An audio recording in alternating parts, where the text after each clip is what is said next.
जय हिंद दोस्तों। कला एवं संस्कृत क्लास में आज अगला टॉपिक है भारत के लोक नृत्य और शास्त्रीय नृत्य। भारत के राज्यों से संबंधित लोक नृत्य और शास्त्रीय नृत्य के विषय में आज हम पढ़ेंगे। इससे आपके एग्जाम में प्रश्न पूछे जाते हैं ढेर सारे। आप देखेंगे ये लोक नृत्य और शास्त्रीय नृत्य में अंतर क्या होता है, थोड़ा सा आप समझ लीजिए। लोक नृत्य का मतलब यह है किसी राज्य के किसी विशेष क्षेत्र में जो प्रचलित नृत्य होते हैं उसे लोक नृत्य कहते हैं। फिर से समझेंगे, ये किसी राज्य में एक से अधिक लोक नृत्य हो सकते हैं। मतलब एक छोटे एरिया में एक क्षेत्रीय नृत्य होता है, डांस होता है, वहाँ के निवासियों द्वारा ये किया जाता है। किसी उत्सव, किसी पर्व, किसी त्योहार के माहौल में ये नृत्य प्रस्तुत किया जाता है। ये किसी एक विशेष क्षेत्र में ही प्रचलित होते हैं, लोक नृत्य कहलाते हैं। जैसे उत्तर प्रदेश में ले लीजिए, उत्तर प्रदेश में कई ढेर सारे लोक नृत्य हैं, अभी आप पढ़ेंगे। और उसी प्रकार से अगर हम शास्त्रीय नृत्य की बात किया जाए, क्लासिकल डांस जिसे कहते हैं, क्लासिकल डांस या शास्त्रीय नृत्य जिसे कहते हैं, ये पूरे देश में प्रचलित होते हैं और ये भी एक प्रकार के नृत्य होते हैं। और ये एक राज्य का स्पेशली एक या एक से दो हो सकते हैं। जैसे केरल में 2 लोक नृत्य हैं। तो शास्त्रीय नृत्य आज पूरे भारत में कुल 8 हैं और लोक नृत्य की संख्या कई ढेर सारी है। चलिए देरी ना करते हुए हम समझते हैं कौन सा लोक नृत्य किस क्षेत्र का है, जो आपके एग्जाम के दृष्टि से बहुत महत्वपूर्ण है। ठीक है, चैनल को सब्सक्राइब करिए, लाइक करिएगा, दोस्तों को शेयर करिएगा। चलिए शुरू करते हैं। तो सबसे पहले लोक नृत्य को समझते हैं। लोक नृत्य जो एक किसी विशेष क्षेत्र के लिए जाने जाते हैं, वहाँ के लिए प्रचलित होते हैं। जैसे देख ले आ रहे हो आप, घूमर है। घूमर लोक नृत्य राजस्थान का है। घूमर लोक नृत्य कहाँ प्रचलित है? राजस्थान में। राजस्थान में इसके अलावा और भी एक लोक नृत्य है जिसे 13 ताली कहते हैं। 13 ताली लोक नृत्य भी राजस्थान से संबंधित है। बाउल लोक नृत्य जो है पश्चिम बंगाल का है। बाउल मतलब ये होता है कि बाउल माने कटोरा होता है, तो कटोरा में दीप जलाते हैं। कटोरा से संबंधित ये नृत्य माना जाता है। दीप जला करके पूजा पाठ करते हैं। चेरोकान नृत्य ये मिजोरम क्षेत्र में है। चेरोकान नृत्य मिजोरम क्षेत्र में है। आपके एग्जाम में केवल यही पूछा जाता है कौन सा लोक नृत्य किस राज्य से संबंधित है, किस क्षेत्र से संबंधित है, और इसका विशेष डीप जानकारी नहीं पूछी जाती है। किससे संबंधित, इसमें क्या होता है, कैसे क्या है, ये IAS PCS लेवल के एग्जामों में पूछा जाता है। ये पुलिस, अग्निवीर या फिर SSC GD, बैंकिंग या फिर MTS है, SSC GD है, CGL है, इन सब एग्जामों के लिए बहुत महत्वपूर्ण क्वेश्चन हैं। और देखिए अगला देखेंगे गिद्दा और भांगड़ा नृत्य। ये पंजाब का है। गिद्दा और भांगड़ा ये दोनों अलग अलग लोक नृत्य हैं। ये दोनों पंजाब में किए जाते हैं। पनिहारी लोक नृत्य जो है ये गुजरात क्षेत्र में है। पनिहारी लोक नृत्य कहाँ का है? गुजरात का है। जट जाटिन लोक नृत्य ये बिहार का है। जट जाटिन लोक नृत्य बिहार क्षेत्र का है। कीर्तन लोक नृत्य ये पश्चिम बंगाल में है। इसमें कीर्तन की जाती है, एक प्रकार का डांस किया जाता है। जात्रा नृत्य ये भी पश्चिम बंगाल का है। कीर्तन, जात्रा, इधर देखेंगे बाउल, ये 3 लोक नृत्य जो पश्चिम बंगाल से संबंधित हैं। और भी हो सकते हैं लेकिन जो मुख्य है वो हम आपके सामने लाए हैं। लावड़ी नृत्य जो है ये मुख्य रूप से महाराष्ट्र का है। अभी किसी एग्जाम में पूछा गया था। लावड़ी लोक नृत्य कहाँ का है? महाराष्ट्र में है। बम्बो नृत्य ये होता है, ये बांस जो होते हैं, बांस में चढ़ करके बांस पैरों में बांध करके लंबे हो जाते हैं। मेला वगैरह में ऐसे आप देखने को मिलता है कभी कभी। बम्बो नृत्य कहते हैं। ये मेघालय और मणिपुर क्षेत्र में है, मतलब पूर्वी राज्यों में, भारत के पूर्वी राज्यों में प्रचलित है। बम्बो नृत्य इसे कहते हैं। एक छपेली नृत्य जो होता है ये हिमाचल प्रदेश में है। हिमाचल प्रदेश में छपेली नृत्य मतलब विख्यात है। कर्मा नृत्य जो है मध्य प्रदेश से है और छत्तीसगढ़ और उत्तर प्रदेश के मिर्जापुर और सोनभद्र क्षेत्र में भी इसको देखा जाता है। कर्मा नृत्य ये एक विशेष प्रकार की जनजातियों द्वारा किया जाता है। जनजातीय नृत्य है ये। मध्य प्रदेश है, छत्तीसगढ़ मध्य प्रदेश से ही अलग हुआ है, तो वहां पर ये किया जाता है। और जो उसी का बॉर्डर उत्तर प्रदेश के सोनभद्र और मिर्जापुर क्षेत्र में भी कर्मा नृत्य देखा जाता है। ओटम तुल्लन नृत्य जो है केरल का है। केरल दक्षिण भारतीय राज्य है। केरल दक्षिण भारतीय राज्य है, यहाँ की भाषा मलयालम है। यहाँ का ये लोक नृत्य है ओटम तुल्लम नृत्य।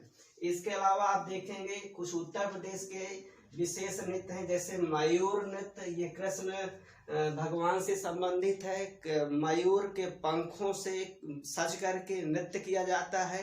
ये मुख्य रूप से ब्रज क्षेत्र में है। ब्रज उत्तर प्रदेश के ब्रज क्षेत्र में, जहाँ पर कृष्ण भगवान से संबंधित स्थल है। आल्हा नृत्य है, एक गाया जाता है आल्हा, इसके साथ साथ नृत्य किया जाता है। तो ये महोबा क्षेत्र में है। महोबा क्षेत्र में ये एमपी में भी किया जाता है कुछ मात्रा में। महोबा उत्तर प्रदेश का बुंदेलखंड क्षेत्र में आता है। ये महोबा वहां पर किया जाता है। कजरी नृत्य जो होता है, कजलिया जिसे कहते हैं, ये कजरी नृत्य वैसे तो उत्तर प्रदेश के कई राज्यों में किया जाता है, लेकिन मुख्य रूप से मिर्जापुर का है। कजरी नृत्य कहाँ का है? मुख्य रूप से मिर्जापुर का है। रसिया नृत्य जो है ये बरसाना क्षेत्र का है। बरसाना जहाँ लठमार होली खेली जाती है, ये भी एक प्रकार का नृत्य है। रसिया नृत्य इसे कहते हैं। बिरहा नृत्य, जो बिरहा गाया जाता है और जो गायक होते हैं डांस भी करते हैं, शरीर में एक प्रकार का मोशन उत्पन्न करते हैं। ये मुख्य रूप से कानपुर क्षेत्र का है बिरहा, लेकिन पूरे भारत में प्रचलित है, पूरे उत्तर प्रदेश में मुख्य रूप से प्रचलित है। विशेष क्षेत्र का होता है, लेकिन जब ज्यादा ख्याति प्राप्त कर लेता है तो किसी राज्य या राज्य से बाहर भी इसको देखा जा सकता है। जैसे बुंदेलखंड क्षेत्र में ढेर सारे हैं, जैसे पाई डंडा नृत्य बुंदेलखंड का है। पाई डंडा नृत्य कहाँ का है? बुंदेलखंड क्षेत्र का है। दीप नृत्य, दीपक जला करके एक प्रकार का वहाँ दीपक हाथ में लेकर के उसे नृत्य करते हैं। कई दीपक एक साथ जलाया जाता है और उसको हाथ में लेकर के औरतें डांस करती हैं। और बधाई गीत, जब किसी बच्चे का जन्म होता है तो उस समय भी बधाई गीत गाई जाती है। ये मुख्य रूप से बुंदेलखंड का है, लेकिन हालांकि पूरे उत्तर प्रदेश में ऐसा प्रचलित है। झूला नृत्य जो है ये मुख्य रूप से सावन माह में किया जाता है और ये ब्रज क्षेत्र का मुख्य रूप से है, लेकिन पूरे उत्तर प्रदेश में लगभग प्रचलित है। ये चारकुला नृत्य जो अभी किसी एग्जाम में पूछा गया था, चारकुला नृत्य ये ब्रज क्षेत्र का है। महिलाओं द्वारा प्रस्तुत किया जाता है। इसमें होता क्या है, 108 दीपक एक साथ 108 दीपक का एक पिंजरा तैयार किया जाता है, उसे सर पर रख करके महिलाएं डांस करती हैं, तो इसे चारकुला कहते हैं। घड़ा नृत्य ये भी बहुत महत्वपूर्ण है। घड़ा नृत्य जो है ब्रज क्षेत्र का है। महिलाएं ये भी करते हैं, सर में बैलेंस बना करके कई घड़े को एक साथ रख लिया जाता है और उसमें दीपक जला दिया जाता है और उस पर डांस करते हैं, तो ये घड़ा नृत्य कहलाता है। ये मुख्य रूप से ब्रज क्षेत्र में है, लेकिन यूपी में हर जगह इसको देखा जाता है। धोबिया नृत्य देखेंगे तो ये पूर्वांचल क्षेत्र में है और ये धोबी जाति द्वारा किया जाता है। तो आपके एग्जाम में पूछा जाता है धोबिया नृत्य किस क्षेत्र से है, तो यूपी के पूर्वांचल क्षेत्र से है, धोबी जाति द्वारा किया जाता है। इसके अलावा आगे देखेंगे सौरा नृत्य है। सौरा नृत्य ये बुंदेलखंड क्षेत्र में प्रचलित है। यूपी के बुंदेलखंड में ढेर सारे नृत्य हैं, याद कर लीजिएगा आप लोग, एक बार फिर से देख लीजिएगा और लिखते जाइएगा। सौरा नृत्य बुंदेलखंड क्षेत्र में है। बुंदेलखंड का एक ख्याल नृत्य भी है। बच्चे के जन्मोत्सव पर ये खुशियां मनाते हैं, औरतें डांस करती हैं, ख्याल नृत्य कहलाता है। ये बुंदेलखंड क्षेत्र का है। एक राई नृत्य है। राई नृत्य मतलब राई माने सरसों दाने जैसे होता है राई नृत्य, तो राई का पूजन की जाती है। इसमें एक प्रकार का नृत्य होता है, पकवान भी बनते हैं, तो राई नृत्य भी बुंदेलखंड क्षेत्र का है। अगला देखेंगे आप धीवर नृत्य जो होता है। धीवर नृत्य ये भी बहुत महत्वपूर्ण है। ये पूर्वांचल में प्रचलित है। धीवर एक कहार जाति जो मतलब कहार होते हैं, कहार जातियों द्वारा किया जाता है। पूर्वांचल के कहार जातियों द्वारा धीवर नृत्य किया जाता है। इसके अलावा एक नटवरी नृत्य है। नटवरी नृत्य भी पूर्वांचल में है, लेकिन ये अहीर जातियों द्वारा किया जाता है। नटवरी नृत्य अहीर जातियों द्वारा किया जाता है, पूर्वांचल क्षेत्र का है। तो ये कुछ यूपी के स्पेशल लोक नृत्य हैं। आपके एग्जाम में उत्तर प्रदेश पुलिस हो या फिर कोई भी वनडे एग्जाम है उसमें ये पूछे जाते हैं।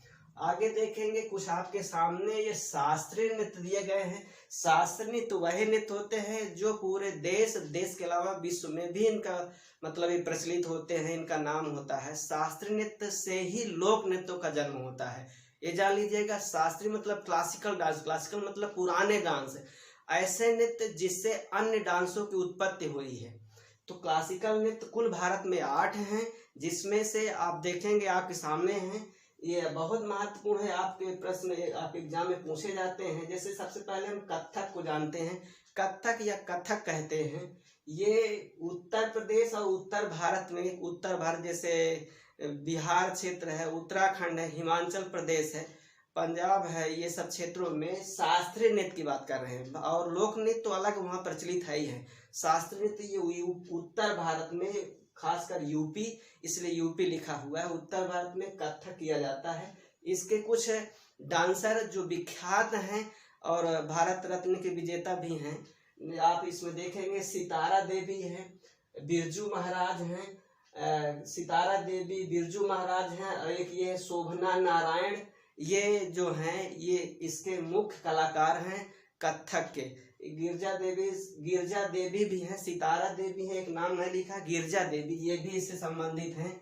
गिरजा देवी भी इससे संबंधित है। सितारा देवी भी हैं, बिरजू महाराज हैं, अच्छन महाराज हैं, लच्छू महाराज हैं, ये सब यूपी से संबंधित हैं, कथक के लिए जाने जाते हैं। कथक उत्तर प्रदेश या उत्तर भारत से संबंधित शास्त्रीय नृत्य है। इसके बाद भरतनाट्यम देखेंगे। भरतनाट्यम मुख्य होता है, ये तमिलनाडु का है। दक्षिण भारत में भरतनाट्यम तमिलनाडु। भरतनाट्यम ये शिव भगवान से संबंधित है। इसमें पुरुष लोग नृत्य करते हैं। भरतनाट्यम पुरुष लोग और महिलाएं लोग भी इसमें भाग लेती हैं। मुख्यतः शिव भगवान को खुश करने के लिए भरतनाट्यम शास्त्रीय नृत्य किया जाता है। मुख्यतः तमिलनाडु में है। इसके कलाकार सबसे प्रमुख हैं जो यामिनी कृष्णमूर्ति हैं। यामिनी कृष्णमूर्ति ये भरतनाट्यम से संबंधित हैं। इसके अलावा आप देखेंगे ओडिसी नृत्य उड़ीसा का है और यहाँ पर इनके कलाकार हैं प्रियवंदा मोहंती और इंद्राणी रहमान, ये मुख्य कलाकार हैं ओडिसी के। याद रखेंगे, आप एग्जाम में प्रश्न पूछा जाता है प्रियवंदा मोहंती किससे संबंधित हैं, किस शास्त्रीय नृत्य से, आप बताओगे ओडिसी से संबंधित है। इसी प्रकार से इंद्राणी रहमान भी ओडिसी से संबंधित है। ओडिसी उड़ीसा से संबंधित शास्त्रीय नृत्य है। इसके बाद कथकली देखेंगे। कथकली केरल से संबंधित है। इसके मुख्य कलाकार हैं मृणालिनी साराभाई, ये कथकली शास्त्रीय नृत्य करते हैं। इसके बाद देखेंगे मोहिनी अट्टम जो है ये भी केरल का है। केरल में 2 शास्त्रीय नृत्य है, याद रखेंगे, एक कथकली है, एक मोहिनी अट्टम है। कथकली भी केरल से संबंधित है, मोहिनी अट्टम भी केरल से संबंधित है। रागिनी देवी और हेमा मालिनी, जो फिल्म दुनिया की कलाकार हेमा मालिनी, जिनको ड्रीम गर्ल के नाम से भी जाना जाता था, हेमा मालिनी और रागिनी देवी मोहिनी अट्टम मुख्य रूप से करते हैं। बहुत प्रसिद्ध शास्त्रीय नृत्य है। मणिपुरी शास्त्रीय नृत्य आप देखेंगे। मणिपुर का है मुख्य रूप से। इसके झावेरी बहनें, ये कुछ बहनें हैं जिनको झावेरी मतलब परिवार है, एक झावेरी परिवार से बिलोंग करती हैं, इसलिए झावेरी बहनें लिखा रहता है। और ये झावेरी बहनें में 4 बहनों का नाम आता है। चारों मणिपुरी शास्त्रीय नृत्य करते हैं, जिसमें से नयना है, दर्शना है, सुवर्णा है और रंजना है। नयना, दर्शना, सुवर्णा और रंजना ये झावेरी बहनें हैं, झावेरी परिवार की, और ये मणिपुरी शास्त्र नृत्य करते हैं, मणिपुर से बिलोंग करती हैं। और सबसे नया शास्त्र नृत्य जो हाल ही में चर्चा में हुआ, पहले 7 ही शास्त्र नृत्य थे, 8वां शास्त्र नृत्य शास्त्रीय कहलाता है। क्या कहलाता है? शास्त्रीय शास्त्रीय नृत्य ये असम क्षेत्र का है और इसके मुख्य कलाकार हैं शर्मिला विश्वास मुख्य रूप से शास्त्रीय नृत्य करते हैं। तो आप देख पा रहे हैं, ये आपके एग्जाम के लिए बहुत महत्वपूर्ण है। इसमें से आपके एग्जाम में प्रश्न पूछे जाते हैं। देखेंगे एक बार में ना समझ में आए 2 बार देखिए, लेकिन यहाँ से प्रश्न आपके एग्जाम में बनते हैं। आप बने रहिए, चैनल में सब्सक्राइब करिए, शेयर करिए। देखिए एक बात हम आपको कहना चाह रहे हैं, हमारा चैनल ये देखिए, बोर्ड में हम पढ़ाते भले ही हैं, लेकिन आपको कंटेंट, आपका मटेरियल जो है ओरिजिनल है, एकदम दिया जाता है, जो आपको एग्जाम में, आपके एग्जाम की दृष्टि बहुत महत्वपूर्ण है। एक हर टीचर का पढ़ाने का अपना अंदाज होता है, अलग पढ़ाने की स्टाइल होती है, बशर्ते हम ऐसे ही आपको पढ़ाएंगे। और आपको, अगर आप चैनल को सब्सक्राइब करोगे, लाइक करोगे, शेयर करोगे, तो हमारा हौसला बढ़ता है, इससे हम और अच्छे से अच्छे कंटेंट आपको प्रस्तुत करेंगे। बशर्ते बस यही है कि हमारे चैनल में दिखावापन बहुत कम है। दिखावापन नहीं, लपक झपक किसी की बात कर नहीं होता है। कुछ चैनल लोग, किसी चैनल की हम बुराई नहीं करते हैं, लेकिन बात यह है कुछ चैनल ऐसे होते हैं 1 घंटे की क्लास या 2 घंटे क्लास होती है, लेकिन उसमें इधर उधर की बातें ज़्यादा होती हैं। ये है, तो बस यही विश्वास दिलाते हैं, हमारे चैनल में केवल पढ़ाई की बात होगी। बस आज इतना ही। जय हिंद, जय भारत।